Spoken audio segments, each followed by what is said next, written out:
We're continuing. Welcome to Clark County Today. Again, we're continuing with Tom Niewulis. And we were just talking about some really interesting things. You want to get us back on track here? Oh my, we've been all over the board. Back on track to looking at the difference between democracy. We're talking about democracy and a republic. Correct. And a democratic republic, which is really, is that the right term to define what kind of form of government we have? Yeah, more often it's called a constitutional republic, Okay. but it acts in that respect. Is that the form of democracy is that the people have a vote, but because it's representative, is where we come into that republic. So Yes. our expectations are that when we elect someone, that we take and we have the wisest, most virtuous, most knowledgeable person that we possibly can, and send them with the idea that they understand who we are as a people and are able to then represent us within the context of our real essence of who we are as a people in that general government. So the Constitution being, in fact, it's an important distinction to know that the Constitution was written, you can correct me if I'm wrong here, the Constitution was written in order to check and limit the powers of government. It was to ensure that the rights of the people were protected. For instance, it says, Congress shall not make a law that infringes on the freedom of a religion. It doesn't, so today it seems like some of these things are being turned upside down. Right. Instead of the Constitution limiting what government can do to ensure the freedom of people, the Constitution is being used to limit the freedom of people to say that what government freedoms are. It seems like, it's like, how in the world could we ever get it so backwards? Well, it actually started in the 1850s. Which a lot of people don't understand, is that at that time, if you look at history, when I ask you, when did Karl Marx come on the scene? Yeah, I think 1950s, 40s. You know your history a lot better than I do. And that's what most people answer. Okay. And that's what people think is, oh, communism didn't show up until it must have the been, 1900s. It sounds like it was a lot earlier. Yes, actually Karl Marx was on the scene in the 1850s. Oh, is that right? That's right. So when we look at that. About the same time as Charles Darwin, it sounds like. Oh, yes, exactly. So Darwin, Horace Mann, all of these people started in that mid to late 1800 period of time. And so when we're seeing what came off the continent of Europe and started influencing America, we can go through that whole history of what started to take and make those changes in attacks and philosophy of thought, not only within local government, but also even within local churches. And how then what's now known as the social gospel actually got its start in the late 1850s, 1860s. Is that right? That's right. So, you know, when we see how that influence, and we look not more than Samuel Adams passed on in 1803. So now you're looking from 1803, only that 40-some years to now this impact that started coming into America and started influencing it. So then by the 1900s, the whole thought process and what we had influenced in education and where that started going then into the early 1900s with John Dewey. John Dewey was not a friend of America. You know, people need to really go back and read his original writings. And John Dewey was a humanist. And he was an avid socialist. Okay, define what is a humanist, what is a socialist? Okay, a humanist is a person that has no belief in God. He believes in the nature of man. He believes that the answer to all things comes from the human being. So that's the simple And that assumes definition. that people are naturally good, and all you got to do is just put them in a good environment and they'll do good things? That's right, that's right. And a socialist is a person that looks at those things that are what you have, I can have too. What's yours, all the hard work that you've done in your business and that environment, you know what? We need to take a little bit more of that and distribute that across all the other people so that they can be equal.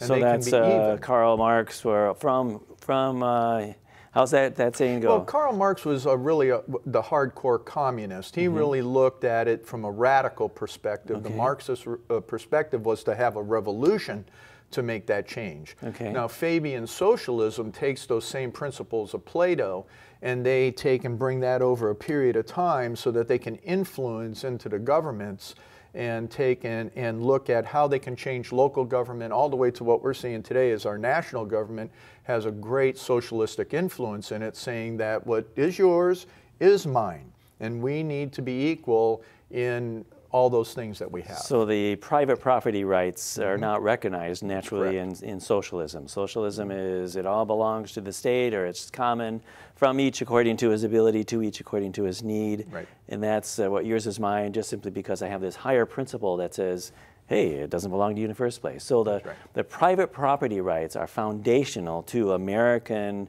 law, to American form of government. That's right. Private property was one of the absolutes that our founders looked at and fought over, but it goes back to what we were talking earlier about representation and the form of government. And one of the things that Samuel Adams really pressed in when he was talking about elected officials was what I was mentioning earlier, that they would be people of wisdom, they would be people moral, they would be people that are tested.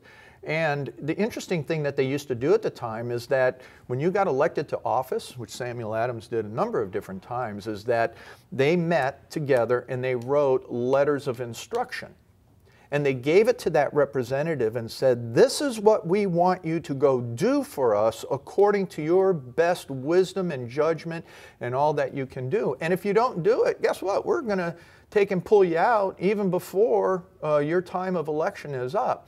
Today, and that's where you're talking about where the states would send representatives to the federal government? No, this was just even at the time of the colonies. So in Boston, when they would send people to the House of Burgess as in Virginia and that. So that is a accountable, true representative, where if the representative did not represent the constituents, the people, then they were yanked back and say, hey, this is not about you. We didn't send you there because you think that you're smarter than anybody else, that you're going to be some kind of an elitist that's going to make our decisions for us, but rather we as a collective people, we retain that power and that authority, and we're going to send you to speak for us. Now, we've come a long way from and that's the differentiator. Those roots. Absolutely, that's the differentiator, was that the people were engaged in their government. See, today, what we've been educated to is, I'm going to elect you, go take care of it. You know, I'll trust you to go do the right thing. Where at that time, and as Thomas Jefferson indicated in some of his writings, were that if people are ignorant of their relationship and their participation in government, then they have the right to lose it all. And that's why you go back to the educational foundation that says, first of all, if you're going to be able to be involved and wise enough to make decisions, you really need to know where we're coming from. That's right. You need to be able to know your history. You need to know about the arguments that have gone before. This is not new stuff. A lot of this new, what we consider new, is really just simply launching into the same failures from the past. And so that foundation of knowing our history, knowing the various forms of government and how many of them will fail, it's foreseeable. We can just simply learn that lesson all over again the hard way. The easy way is to look and say what has failed in the past and say, let's not go down that road. That's right. Let's take the winning approach. Well, there's a proverb that says there's nothing new under the sun. So when we look at that and we bring that into exactly what you said, that whole context, then what we're seeing is that we have those fundamental foundations. Yes. And that we can address them and act accordingly. So those foundations that were laid at the national level and even at the colony level, we've departed from some of those. For instance, here, just a practical one, I was living in Southern California 30 years ago. In Southern California, if the representative did not reflect the will of the people, if they went off and started doing their own thing, they could be recalled. And I've seen where people have been recalled. That's right. Moved to Washington State here, there is no recall except if there's something they commit that's going to send them to jail, if they break a crime like anybody else. But otherwise, there is no recall for being an unfaithful representative, a rogue representative, somebody who uses the power. Really, at that point, it becomes an abuse of power because you're no longer gaining your legitimate power from the people. You're gaining your illegitimate power from your own ego or from the special interests who may want to be able to send you on to higher powers or a higher elected position because of the money that can come in and advance you in a selfish way. That's right. So I wish that we did have the freedom here to recall unfaithful representatives, representatives who are not acting with integrity, because then we could clean things up. Otherwise, we have to wait till the next election. That's right.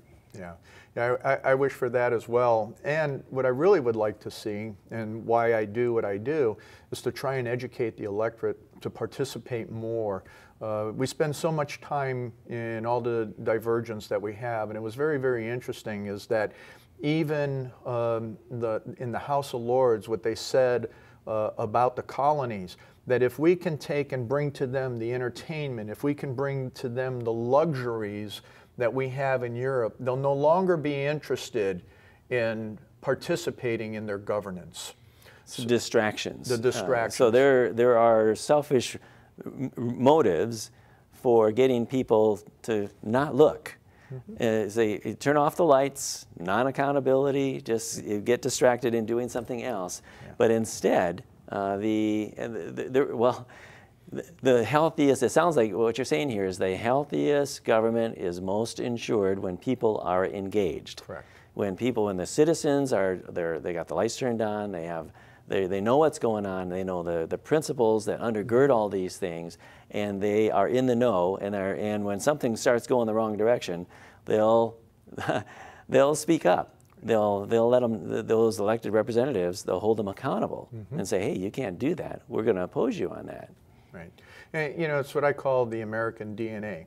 And you described it very, very well. It's that which we have that, you know, we feel that's in there, and we know that's within the context of who we are as people and as Americans. But the same thing is that DNA produces then who we are as a person. Well, that means for us to keep our bodies going, we have to exercise, we have to eat properly, we have to, you know, do those types of things that are going to allow us to participate in life. So it's the same with the fundamentals of government, and that's what our founding fathers wanted. I tell people that there's a catechism, which is a book on the Constitution, a lot of questions that was used in the 1800s, and a fifth grader, so I think there's a TV show, Are You Smarter Than a Fifth Grader? Well, one of my favorite questions. And I really wonder how many of our elected representatives would pass any one of those tests. Well, actually, I have a survey that I've published up on the Samuel Adams Returns website that goes into that. So in the About section actually has that survey of elected officials and how few understand or have ever read or understand anything about the Constitution. You just mentioned a website. What was that website? It's SamuelAdamsReturns.com.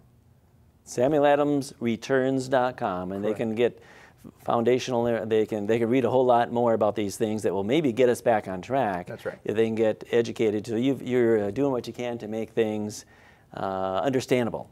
Correct. Yes. That would be a very good thing. Yes, yes, and that's what we need. We've come to another break point. So this has been really interesting. Thank you.